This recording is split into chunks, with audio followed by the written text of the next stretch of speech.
صلاة وسلاما على حبيبنا وسيدنا وقدواتنا وأسواتنا وقائدنا يعني نبينا محمد صلى الله عليه وسلم الذي قد أخرجنا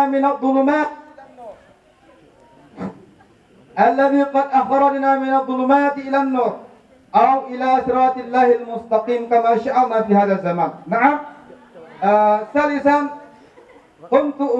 قمت هنا أمامكم جميعا كرئيس الجلسة في هذه الفرصة. نعم. وصلنا إلى برنامج يعني برنامج الخطبة عن نزول القرآن الكريم الذي سيخطب إلى الأستاذ الفاضل دكتور هادي بدر منير LCMA فعليه فليتفضل مشكورا.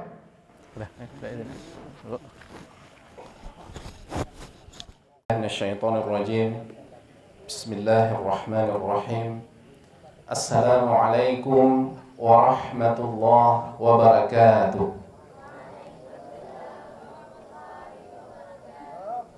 الحمد لله رب العالمين والصلاة والسلام على أشرف الأنبياء والمرسلين المبعوث رحمة للعالمين نبينا محمد وعلى آله وصحبه أجمعين ومن تبعهم بإحسان إلى يوم الدين. Amma ba'd. Marilah pada kesempatan yang penuh dengan keberkahan ini senantiasa seluruh pujian dan ungkapan rasa syukur kita panjatkan kehadirat Allah Subhanahu wa taala. Kemudian salawat dan salam selalu kita sampaikan kepada reformator, inspirator dan motivator sejati, figur yang paling layak kita jadikan sebagai uswah, qudwah, panutan kita semua, khatamul anbiya'i war rusul, penutup para nabi dan rasul, yaitu Nabi Muhammad sallallahu alaihi wasallam. Yang kami hormati bapak-bapak, ibu-ibu, para orang tua kami, para guru-guru kami, serta segenap hadirin hadirat, dan terkhususnya pimpinan Ma'had Ibnu Sina, yaitu Ustadz Iin, Ustadz Hashimi, dan para ustadz dan ustazah lainnya yang tidak tersebutkan satu persatu. Kemudian yang kami hormati juga pimpinan Global Ihsan Relief, yaitu Direktur Ibu Dian beserta timnya, ibu-ibu, bapak-bapak bersama tim yang berangkat dari Banda Aceh ke sini. Kemudian penghormatan khusus kami kepada adik-adik, putra-putri, siswa-siswi, santri atau santriwati yang baru saja menyelesaikan daurah hifdzil Quran. Semoga Al-Quran yang telah dihafal itu terus dihafal, terus dilanjutkan, dan benar-benar menjadi mahir, hafid, mutqin hingga 30 juz. Wa nashkur aidan ala Ustaz Muqaddim Barnamij alladhi takallam wa tahaddas bil lughatil arabiyyah. Nanti insyaallah adik-adik di sini alumni ya Ma'had Ibnu Sina, saya yakin apabila telah menghafal Al-Quran, belajar bahasa Arab akan lebih mudah ya. Semua bahasa, kalau bisa bahasa Arab, bahasa Al-Quran, itu bahasa Inggris, bahasa Prancis, bahasa Spanyol, bahasa Cina lebih mudah sebetulnya. Insya Allah nanti semua akan berproses. Maka Bapak, Ibu-ibu, izinkanlah pada kesempatan singkat ini, mungkin tidak terlalu lama ya, karena ini suasana hujan dingin. Jadi makin lama nanti makin ngantuk. Makin ngantuk nanti apa yang disampaikan barangkali tidak terserap dengan baik. Jadi kita ingin singkat padat ya, tetapi ada beberapa catatan penting yang dapat kita manfaatkan, kita amalkan, kita implementasikan, kita terapkan dalam kehidupan sehari-hari. Adapun tema yang ingin kita jelaskan pada kesempatan ini yaitu revitalisasi makna nuzulul Quran. Artinya ada sebuah makna mendalam ketika kita memperingati hari turunnya Al-Quran, atau waktu turunnya Al-Quran, atau malam turunnya Al-Quran. Maka apa fungsi tujuan ketika Allah menurunkan Al-Quran? Apakah hanya sekedar kita peringati, kita tahu sejarahnya, kapan turunnya, berapa ayatnya, berapa surahnya, berapa juznya? Apakah hanya cukup di situ? Apakah kita hanya belajar membaca kemudian cukup di situ? Ataukah kita hanya menghafal saja tanpa kita ketahui apa arti maknanya? Maka ada beberapa pertanyaan penting yang ingin kita segarkan kembali. Kira-kira apa makna penting kita memperingati nuzulul Quran? Maka ada dua buah pertanyaan terkait pembahasan kita pada malam ini. Yang pertama, apa fungsi tujuan utama Allah menurunkan Al-Quran ini? Karena banyak kadang-kadang Al-Quran ini hanya dijadikan sebagai hadiah.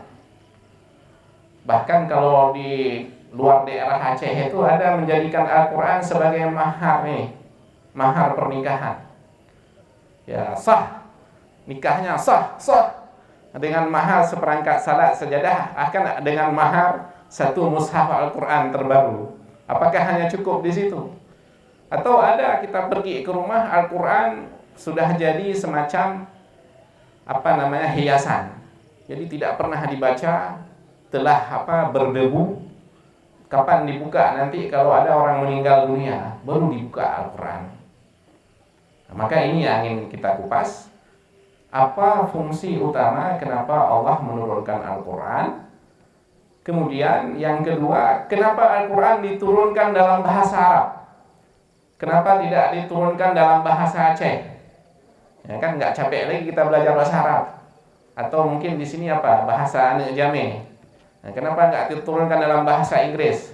Atau kenapa tidak diturunkan dalam bahasa India atau bahasa Cina, bahasa Spanyol dan seterusnya? Kenapa Allah pilih dalam bahasa Arab? Nah, maka ada dua pertanyaan ini yang akan kita coba jawab. Semoga ada penambahan wawasan bagi kita semua.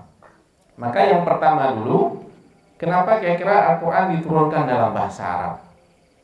Maka tentu karena hikmah Allah, karena keinginan Allah, maka Allah menurunkan Al-Quran dalam bahasa Arab. Tetapi kalau kita cari hikmah penyebabnya, maka minimal ada dua sebab utama kenapa Allah pilih Al-Quran dalam bahasa Arab. Yang pertama, bahasa Arab itu bahasa yang paling kekal, paling lama, paling abadi. Jadi sejak bahasa Arab, Nabi Ismail pernah berbicara bahasa Arab, hingga sekarang bahasa Arab yang resmi, bahasa Arab yang ada dalam Al-Quran dan hadis itu tidak pernah berubah. Jadi kalau kita sekarang yang hidup, misalnya ilustrasi, kita bangkit lagi bertemu dengan Nabi Ismail, kita berbicara bahasa Arab, itu sama-sama akan paham, walaupun telah ratusan tahun, jutaan tahun. Sebaliknya misalnya bahasa Inggris, Ratu Elizabeth, Ratu Inggris sekarang, itu kalau misalnya dia bangkit lagi, balik lagi ke zaman kuno, kira-kira 500 tahun yang lalu, ketemu dengan nenek moyangnya, berbicara bahasa Inggris sekarang, itu tidak akan paham lagi, karena telah berubah. Bahasa Latin pecah, asalnya bahasa Latin pecah menjadi bahasa Inggris, Spanyol, Perancis, Jerman, dan lain-lain. Sehingga bahasa-bahasa lain itu bisa jadi akan punah. Bisa jadi 100 tahun lagi ada bahasa-bahasa yang punah, yang hilang. Nah ini misalnya 500 tahun lagi, kita tidak tahu bahasa Aceh ini apakah masih ada atau tidak. Nah, bahasa Cina, bahasa Inggris bisa jadi punah atau berubah menjadi bahasa lain. Tapi bahasa Arab tidak. Kenapa? Karena Al-Quran itu adalah mukjizat sepanjang zaman. Sehingga ini salah satu rahasia kenapa Allah turunkan Al-Quran dalam bahasa Arab. Ternyata walaupun Allah turunkan dalam bahasa Arab, tidak semua orang Arab otomatis bisa membaca, memahami Al-Quran dengan baik. Tidak. Jadi kalau misalnya ada orang Arab biasa, coba baca ini, apa i'rabnya? Kita tanya alhamdu, kenapa dibaca alhamdu? Misalnya alhamdulillahi rabbil alamin. Kenapa dibaca alhamdu? Kenapa tidak dibaca alhamda, alhamdi? Tidak semua orang Arab mengetahui nahwu sarafnya kalau dia tidak belajar. Nah ini sehingga Al-Quran ini walaupun diturun dalam bahasa Arab, tetapi bagi seluruh manusia, bagi seluruh alam semesta. Wa ma arsalnaka illa rahmatan lil alamin. Kalau nabi-nabi terdahulu dengan kitab sucinya diutus kepada golongan tertentu saja. Tapi Nabi Muhammad dengan bahasa Arab ini diutus untuk seluruh umat manusia. Bahkan Nabi Muhammad bukan hanya untuk manusia saja, untuk jin juga. Nah, untuk sakalen, jin dan manusia, untuk manusia dan jin. Bukan hanya untuk manusia saja, bukan hanya untuk satu golongan suku manusia, tapi untuk seluruh alam semesta termasuk jin. Itu Nabi Muhammad diutus. Maka ini salah satu. Nah, makanya kalau seandainya Al-Quran diturunkan dengan bahasa Aceh, mungkin 1000 tahun lagi bisa jadi akan hilang bahasa itu. Nah, sehingga mukjizat sepanjang masa dipilihlah bahasa Arab. Nah, kemudian kenapa bahasa Arab dipilih sebagai bahasa Al-Quran? Sebab yang kedua adalah bahasa Arab bahasa yang paling kaya struktur kosakata. Ini pernah diteliti. Di antara semua bahasa yang paling kaya struktur kosakata itu bahasa Arab. Misalnya kata-kata ainon. Nah, ainon itu artinya mata. Itu artinya macam-macam tergantung konteks. Bisa jadi mata asli, bisa jadi mata-mata intel, bisa jadi mata air, bisa jadi barang. Bahkan ada untuk menyebutkan misalnya nama singa itu ada 300 lebih, bahkan bisa 500 nama dalam bahasa Arab untuk menyebut sebuah kata benda. Ini tidak ada di dalam bahasa lain. Nah, tetapi bahasa yang ada dalam Al-Quran dan hadis itulah bahasa yang abadi. Karena sekarang orang Arab banyak bahasa pasaran, bahasa amiyah atau bahasa darijah. Nah, jadi misalnya kaifahal, ini bahasa fushanya. Kaifahaluka, apa kabar? Itu kalau kita seandainya hidup bertemu lagi dengan para sahabat Rasul, kaifahaluka ya Rasulullah, maka pasti akan paham. Tapi ternyata bahasa pasaran tiap-tiap negara Arab itu bisa berbeda. Di Mesir misalnya izzayak. Izzayak, apa kabar artinya? Di Maroko lain lagi, di Maroko karena ada pengaruh bahasa Prancis, bahasa Spanyol, kidir. Nah, tidak mirip bahasa Arab lagi, seperti bahasa Arab Prancis. Katanya ki ini dari bahasa Prancis, kidir. Artinya kaifahal. Nanti di Saudi lain lagi. Eshlaunu kadang-kadang, eshkhabaru. Jadi bisa berbeda. Sehingga kalau misalnya kita lagi haji, ini ada orang Arab dari Sudan, dari Mesir, dari Maroko, dari Tunis, dari Kuwait. Itu masing-masing ada bahasa daerah semua. Bahkan ada bahasa pasaran Arab itu sesama orang Arab tidak saling mengerti. Tetapi ketika dibaca Al-Quran oleh imam, Bismillahirrahmanirrahim, Alhamdulillahi Rabbil Alamin. Semua orang Arab yang belajar, bahkan non-Arab kita yang belajar, insya Allah akan mengetahui arti bahasa Arab yang fasih tersebut. Ini salah satu kelebihan kenapa Al-Quran dipilih dalam bahasa Arab. Ada satu jawaban lagi, tapi tidak semua ulama sepakat. Disebutkan kenapa dipilih dalam bahasa Arab, Al-Quran, karena bahasa Arab itu menjadi bahasa penduduk surga. Ada sebuah hadis, tetapi para ulama tidak sepakat hadis ini sahih. Ada yang mengatakan lemah. Karena ada hadis, belajarlah bahasa Arab, karena saya berasal dari Arab, Al-Quran dalam bahasa Arab, dan di dalam surga nanti bahasa Arab. Yang paling penting, kita masuk surga enggak? Nah, terserah nanti dalam surga bahasa Arab atau bahasa Aceh itu tidak ada masalah. Nah, jadi ini salah satu alasan kenapa Allah memilih bahasa Arab sebagai bahasa Al-Quran. Hadirin hadirat yang kami hormati, itu pertanyaan pertama. Pertanyaan kedua, apa fungsi tujuan utama Allah menurunkan Al-Quran? Maka tadi telah saat tasmi, adik-adik kita telah membaca ayat Al-Quran. Pak Imam pun telah membaca tadi, sering diulang-ulang. Tujuan utama diturunkan Al-Quran yaitu a'udzubillahi minasyaitonirrajim. Dzalikal kitabu la raiba fihi hudan lil muttaqin. Huda artinya petunjuk, way of life, sebagai jalan petunjuk, rambu-rambu, lalu lintas, aturan, pedoman, manual. Di ayat yang lain, di Al-Baqarah juga, yang sering kali dibaca, Syahrul Ramadan alladzi unzila fihi al-Quran hudan linnas. Hudan linnas, petunjuk bagi manusia. Ini tujuan utama diturunkan Al-Quran. Nah, jadi diturunkan Al-Quran itu bukan untuk mengusir roh halus, mengusir jin, mengusir setan, hantu. Nah, kalau kita di Aceh ini terlalu banyak hantu, macam-macam hantu. Ya kan, kalau lewat kuburan takut. Ini saat pertama kami belajar di Mesir tuh, pas lewat kuburan, di samping kuburan orang Mesir rupanya tinggal, ada yang buat rumah di situ. Tidak seram. Nah, jadi Al-Quran bukan hanya untuk mengusir hantu, tetapi Al-Quran adalah sebagai petunjuk. Maka kapan petunjuk itu berfungsi? Apabila kita melalui tahapan-tahapan level-level tertentu.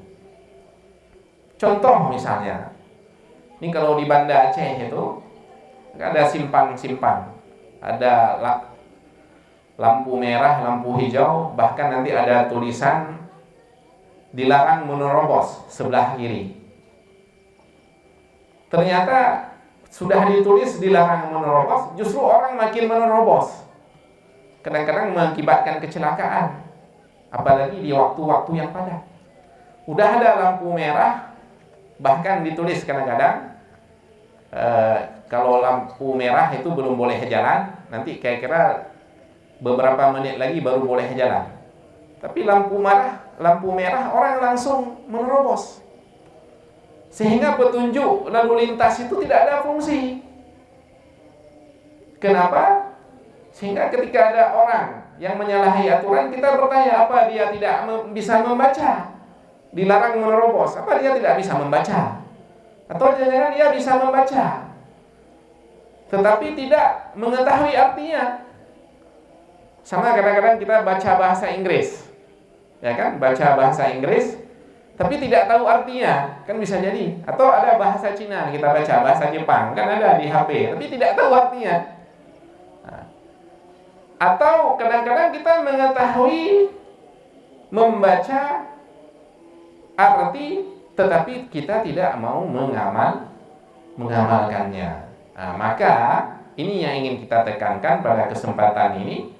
Kapan kita disebut sebagai muslim, sebagai mukmin yang menjadikan Al-Quran sebagai petunjuk, maka harus kita lalui 4 level, 4 tahap, 4 tingkatan. Baru kita disebut menjadikan Al-Quran sebagai petunjuk. Baru kita disebut memaknai peringatan nuzulul Quran, dan kita menjadikan Al-Quran sebagai petunjuk. Maka yang pertama apa? Yang pertama adalah tahapan kewajiban belajar membaca Al-Quran. Ini paling rendah, belajar membaca Al-Quran. Maka kalau siswa-siswi tadi kita yakin semua telah bisa membaca dengan baik, bahkan telah menghafal. Bahkan di Aceh ini ada sesuatu yang bagus ya, perintis, pionir yang tidak ada di tempat lain.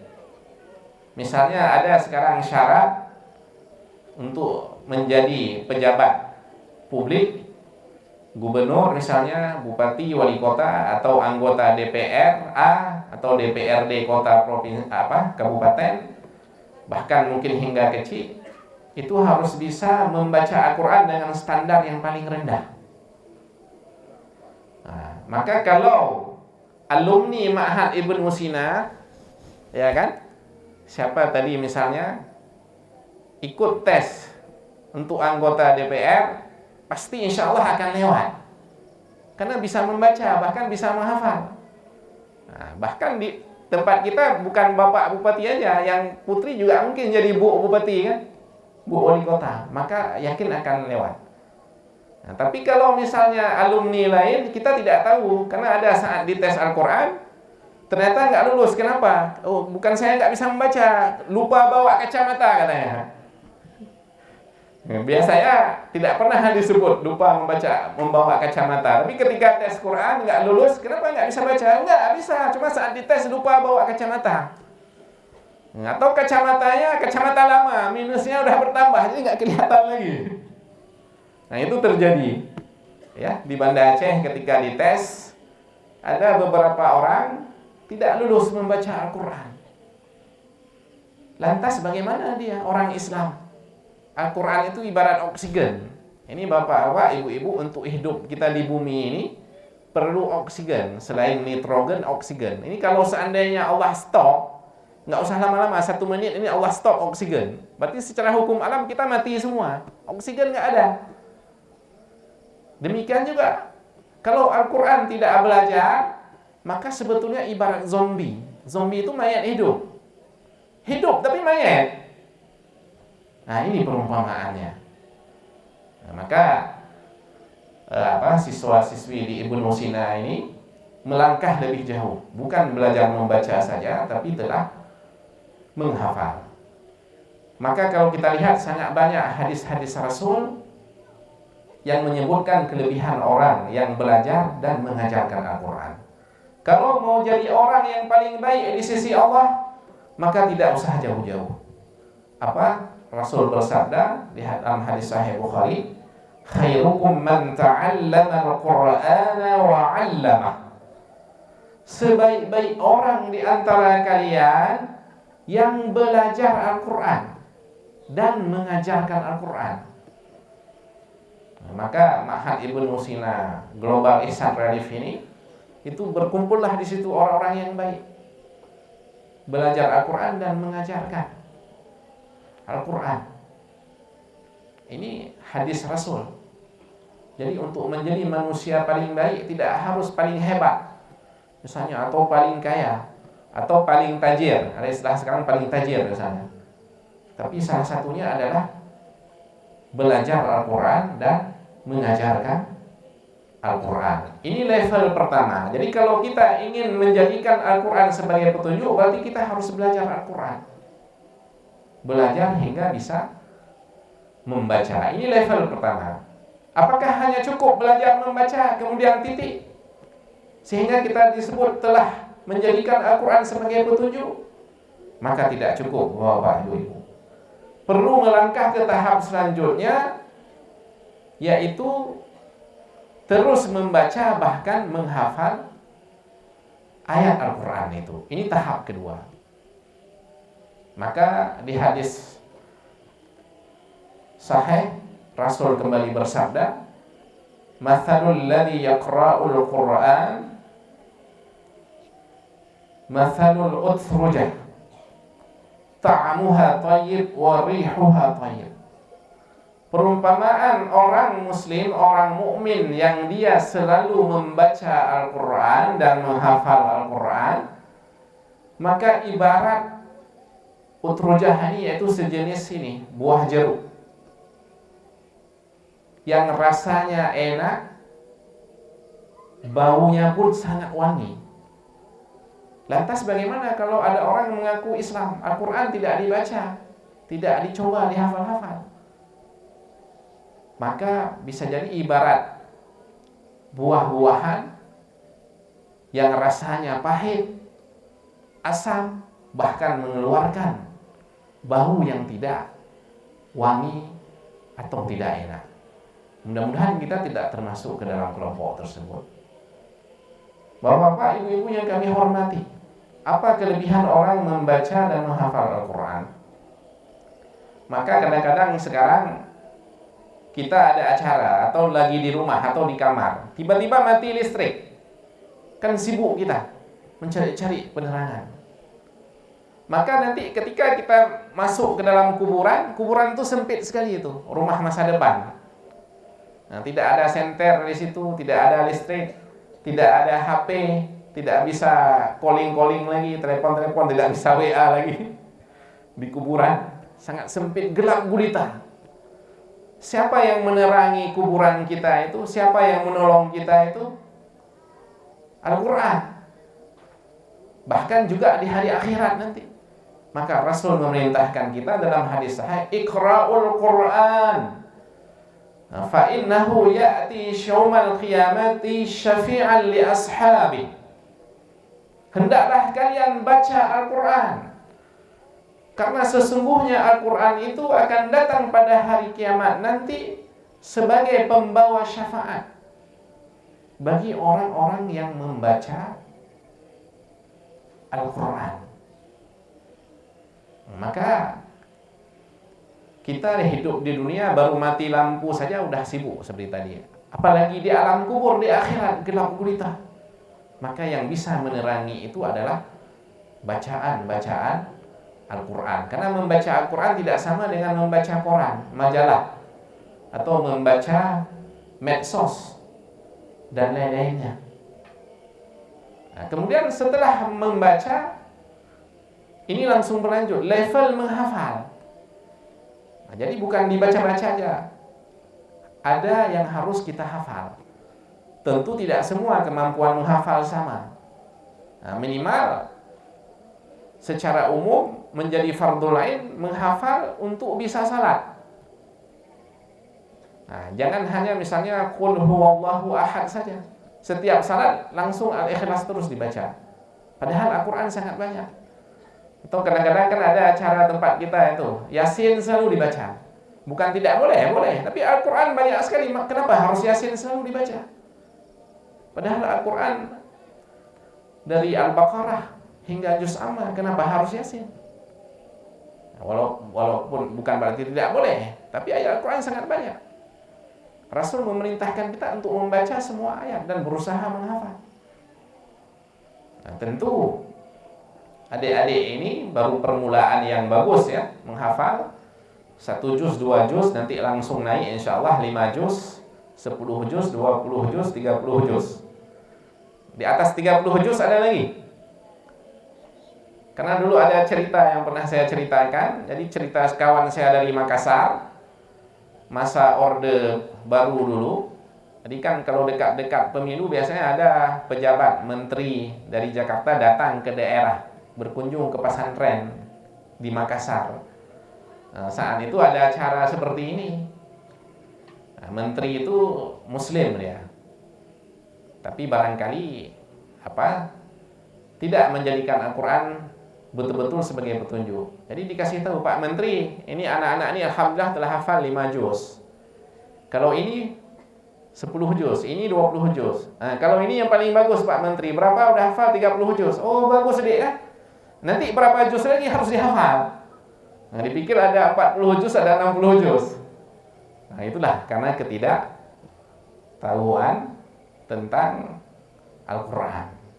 Maka sangat jelas Rasul menyebutkan dalam hadis bagaimana posisi level orang yang menghafal Al-Quran. Alladhi yaqra'ul Qur'ana wa huwa mahirun bih, wa fi riwayatin wa huwa hafidhun bih, ma'as safaratil kiramil bararah. Orang yang membaca Al-Quran dan dia sangat mahir membaca dengan baik, dengan rapi tajwid iramanya, dan bahkan menghafal Al-Quran, maka posisinya bersama para malaikat yang suci. Ini levelnya tinggi sekali. Ini level yang kedua. Apabila kita telah bisa membaca, belajar membaca, kemudian Al-Quran kita baca, kita hafal, tetapi apakah cukup di sini? Kita telah bisa membaca, bisa menghafal. Apa cukup di sini? Sehingga kita disebut telah menjadikan Al-Quran sebagai petunjuk. Ternyata tidak. Harus naik lagi level selanjutnya. Apa level selanjutnya? Yaitu berusaha memahami arti ayat Al-Quran. Minimal terjemahan. Kemudian baru belajar memahami apa isi bahasa dunia utama telah diterjemahkan. Nah, coba baca Al-Quran, apa artinya? Oh, saya nggak paham, nggak bisa bahasa Arab. Bahasa apa kamu? Bahasa Spanyol, ini ada terjemahan Spanyol. Bahasa apa? Jerman, ada terjemahan, telah dicetak, diterjemahkan ke dalam berbagai bahasa dunia. Oh, lon hanjir bahasa Inggris, bahasa Spanyol, becik bahasa Aceh. Ini dah ada juga, Al-Quran diterjemahkan ke dalam bahasa Aceh, sedang dibuat. Nah, mungkin bahasa Jawa, bahasa Makassar, bahasa Papua, bahasa lain-lainnya, semua sudah diterjemahkan. Nah, makanya pada bulan Ramadan ini adalah Syahrul Quran, bulan paling tepat untuk membaca Al-Quran. Bahkan Rasul dan Jibril itu pada bulan Ramadan mudarasah Al-Quran, saling membaca, menghafal, dan mempelajari Al-Quran. Maka nanti kalau bisa jangan hanya dibaca saja, tapi mungkin ada Al-Quran yang ada tafsirnya, yang ada terjemahannya, supaya setelah kita baca, kita berusaha memahami apa artinya. Alangkah baik lagi kalau selain tafsir ada kandungan hukum-hukum utama Al-Quran. Nah, sekarang dengan HP Android itu sangat mudah, ada program-program khusus yang bagus, nanti dicari. Di situ ada langsung terjemahan Al-Quran dalam bahasa Indonesia atau penjelasan ayat Al-Quran dalam bahasa Indonesia, sehingga memudahkan kita semua. Nah, maka kalau tidak, sama seperti tadi, kenapa orang melanggar? Ya kan dilarang menerobos. Kenapa dia langgar? Mungkin dia tidak tahu, membaca bisa tapi nggak tahu artinya, sehingga tetap dia terobos. Sehingga petunjuk itu nggak ada makna. Demikian juga, apa makna Al-Quran sebagai petunjuk? Kita tidak tahu apa arti Al-Quran. Tentu ini bertahap. Sama seperti menghafal Al-Quran, tidak mungkin simsalabim langsung 30 juz. Ada proses. Ada proses, ada waktu. Demikian juga untuk memahami Al-Quran, ada proses, ada waktu. Maka ada sebuah cerita, sebelum kita melanjutkan, tentang keutamaan Al-Quran. Jadi pada masa Raja Ibnu Tulun, ada salah seorang ulama namanya Ibnu Bannan. Jadi pada suatu masa Ibnu Tulun ini berbuat kezaliman, mendalimi rakyatnya. Datanglah ulama Ibnu Bannan ini memperingatkan raja, wahai raja, jangan kau zalimi rakyat kau, jangan kau rampas hartanya, tanahnya, jangan kau buat sewena-wena. Karena kekuasaan itu ada batas. Setiap masa ada orangnya, setiap orang ada masanya, tidak abadi. Jangan engkau berbuat sewena-wena. Nanti engkau di hadapan Allah tidak akan mampu engkau pertanggungjawabkan. Karena dikasih nasihat kayak itu marah sekali Ibnu Tulun, raja itu saat itu di Mesir dan Syam. Kekuasaannya Mesir dan Syam. Apa yang terjadi? Karena saking marahnya diperintahlah pasukannya, tangkap ulama itu, penjarakan dia. Habis itu cari singa, kemudian singa itu tidak dikasih makan selama 3 hari. Nanti kalau udah 3 hari singa itu udah lapar, lepaskan ke dalam penjara yang ada ulama Ibnu Bannan tuh, biar ya habis disikat sama dimakan sama singa. Setelah 3 hari singa udah lapar sekali, Dibuka langsung loncat. Ingin memakan, udah 3 hari nggak makan, gimana? Singa. Kita aja tidak makan 1 hari, apalagi singa yang pemakan daging. Nah, saat itu raja pasukan dipikir pasti udah habis dia, dicabik-cabik, dimakan sama singa. Ternyata setelah itu dilihat lagi, singa tertunduk, diam. Kenapa ini? Kenapa singa yang lapar itu tidak mau makan? Ibnu Bannan, ulama itu. Ternyata beliau sedang membaca Al-Quran. Maka amat benarlah firman Allah, "Lau anzalna hadzal Qur'an 'ala jabalin la ra'aitahu khashi'an mutasaddian min khasyatillah." Kalau seandainya kami turunkan Al-Quran ini kepada gunung-gunung, pasti gunung itu akan pecah, tertunduk karena takutnya kepada Allah. Nah, tapi ketika diturunkan ke manusia, manusia santai-santai aja. Nah, sehingga apakah jangan-jangan kita belum memahami, menghayati ayat Al-Quran tadi? Makanya dalam ayat Al-Quran sangat banyak. La'allakum tatafakkarun, la'allakum ta'qilun, la'allakum tahtadun. La'allakum ta'qilun, kiranya kalian semoga berpikir, mempergunakan akal. La'allakum tahtadun, kalian menjadikan Al-Quran sebagai petunjuk. Afala yatadabbaruna Al-Quran, kenapa mereka tidak mentadabbur, tidak menghayati arti Al-Quran? Maka hal-hal seperti itu tidak mungkin kita lakukan kecuali kalau kita mengetahui apa arti Al-Quran dan makna yang ada dalam Quran. Nah, jadi yang ingin kita sampaikan, menjadikan Al-Quran sebagai petunjuk bukan hanya belajar membaca kemudian menghafal. Naik ke level selanjutnya, berusaha memahami apa arti ayat Al-Quran dan makna kandungan hukum yang ada di dalam Al-Quran, baik di bidang ibadah, sosial, politik, hamkam, dan berbagai bidang lain, sains, teknologi, bahkan angkasa luar, dan seterusnya.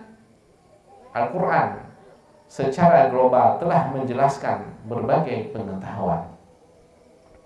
Makanya kadang-kadang ada beberapa non-muslim, dia ingin mencari kelemahan Al-Quran, tidak sinkron. Dia baca Al-Quran dengan tujuan untuk mencari kelemahan Al-Quran. Dia baca artinya yang sudah diterjemahkan ke dalam bahasanya, bahasa Inggris atau bahasa masing-masing. Tetapi akhirnya ketika dia hayati dan Allah berikan petunjuk, justru dia masuk Islam. Ini kehebatan Al-Quran. Padahal tujuannya ingin mencari mana ayat Al-Quran yang enggak sinkron, yang enggak pas, bertentangan dengan ilmu pengetahuan alam, dengan logika. Tapi ketika dia baca, justru benar apa yang disampaikan dalam Al-Quran ini, sehingga membuat dia masuk Islam. Maka bagaimana kita yang orang Islam, udah Islam, kita tidak mau mengerti apa isi Al-Quran, apa artinya, apa level, apa kandungan maknanya. Maka ini menjadi PR kita semua. Ketika kita salat harus tahu artinya. Alhamdulillahirabbil alamin, arrahmanir rahim, maliki yaumiddin, iyyaka na'budu wa iyyaka nasta'in, dan seterusnya.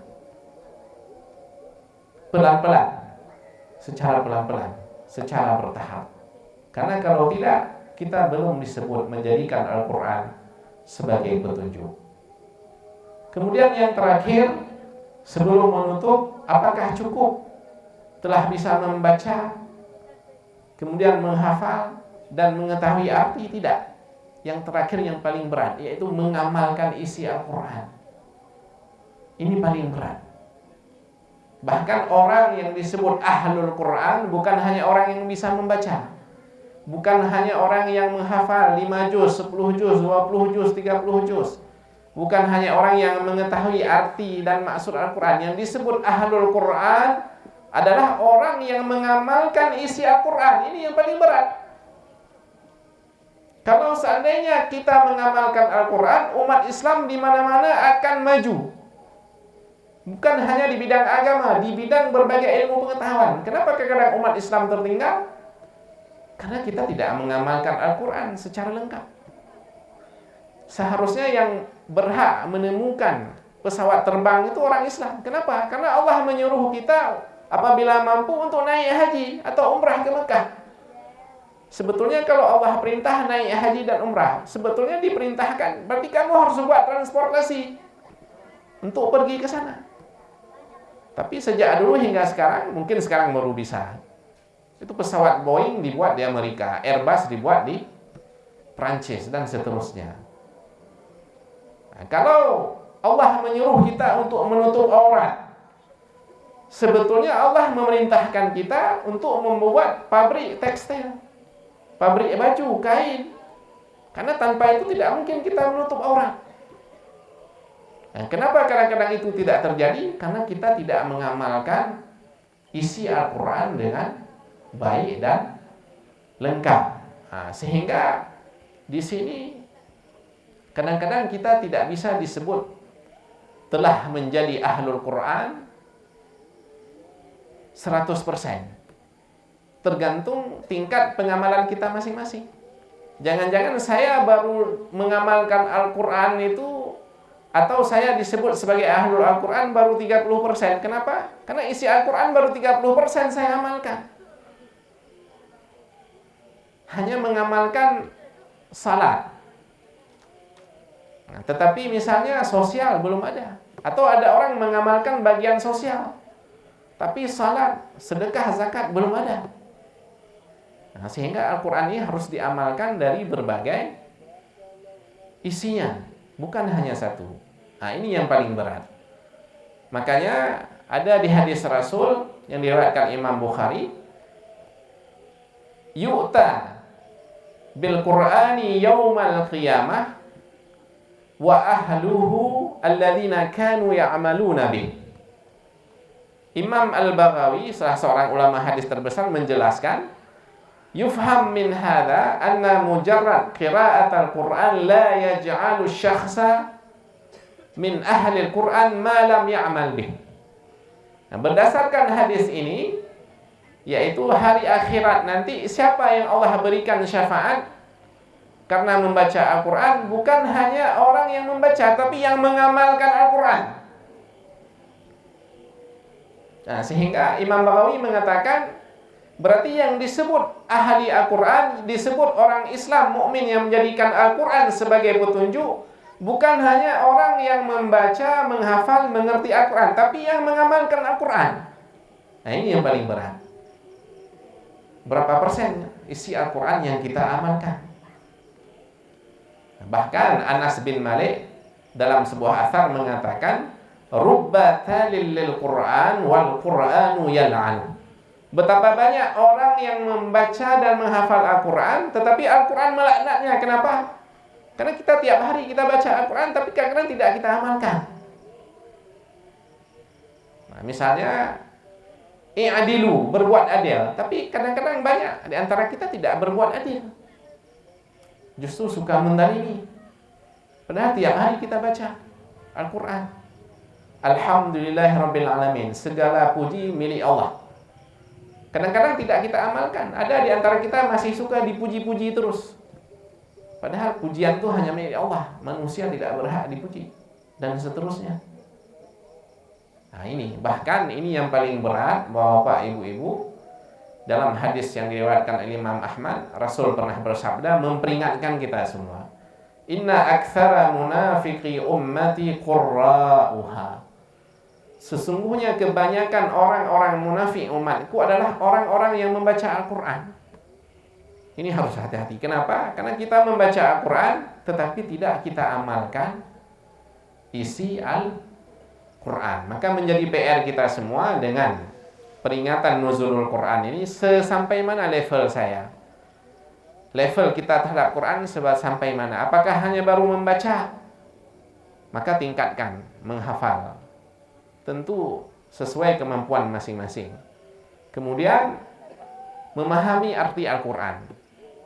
Kemudian mengamalkan isi Al-Quran. Sehingga baru kita disebut ahlul Al-Quran, dan ini orang yang berhak diberikan posisi tertinggi dan syafaat kelak di hari akhirat. Nah, maka minimal dengan 4 hal ini mudah-mudahan kita bisa menintrospeksi, memperbaiki diri kita masing-masing. Selama ini berapa banyak kita baca Al-Quran tapi tidak pernah tahu artinya. Selama ini berapa banyak kita baca Al-Quran tapi tidak berapa persen yang kita amalkan. Maka ini menjadi PR kita masing-masing. Coba kita lihat-lihat sudah berapa umur hidup kita, maka berapa persen isi Al-Quran yang kita amalkan. Nah, mudah-mudahan inilah beberapa catatan penting ketika kita memperingati nuzulul Quran, bukan hanya membahas sejarahnya, di mana Al-Quran diturunkan, bagaimana Al-Quran diturunkan, tapi yang paling penting adalah fungsi Al-Quran itu diturunkan sebagai petunjuk. Dan kapan kita menjadikan Al-Quran sebagai benar-benar petunjuk? Apabila kita bisa membaca, kemudian menghafal, kemudian mengetahui arti Al-Quran, kemudian mengamalkan Al-Quran. Nah, mudah-mudahan kita semua termasuk orang-orang yang ahlul Al-Quran, yang hidup bersama Al-Quran, menjadikan Al-Quran itu sebagai oksigen, sebagai oksigen kehidupan kita, sehingga benar-benar Allah memberikan keberkahan, kemudahan bagi kita ketika kita benar-benar mempelajari Al-Quran. Dan kami yakin insya Allah adik-adik kami, putra-putri, siswa-siswi Ma'had Ibnu Sina ini dengan daurah pertama ini ya, mudah-mudahan bisa berlanjut daurah lainnya dan tetap didukung terus oleh Global Ihsan Relief. Ya, mudah-mudahan nanti adik-adik yang tamat Al-Quran ini bisa melanjutkan pendidikan yang lebih tinggi ya. Nah, mungkin tidak mesti di Aceh, bisa ke Jakarta, bisa ke Singapura, Malaysia, atau bisa lebih jauh lagi mungkin ke Mesir, ke Sudan, ke Maroko, ke Saudi, ke Mekah, ke Riyadh, atau mungkin bisa juga hafal Al-Quran tapi dia menjadi insinyur. Bisa jadi mungkin ke ITB, ke Jepang, ke Eropa, ke Jerman. Nah, maka ini ada sebelum menutup ada sebuah budaya yang baik. Itu yang ada di negara Arab. Nah, bukan berarti baik semua yang ada di Arab, tapi ini yang kita bicara yang baik.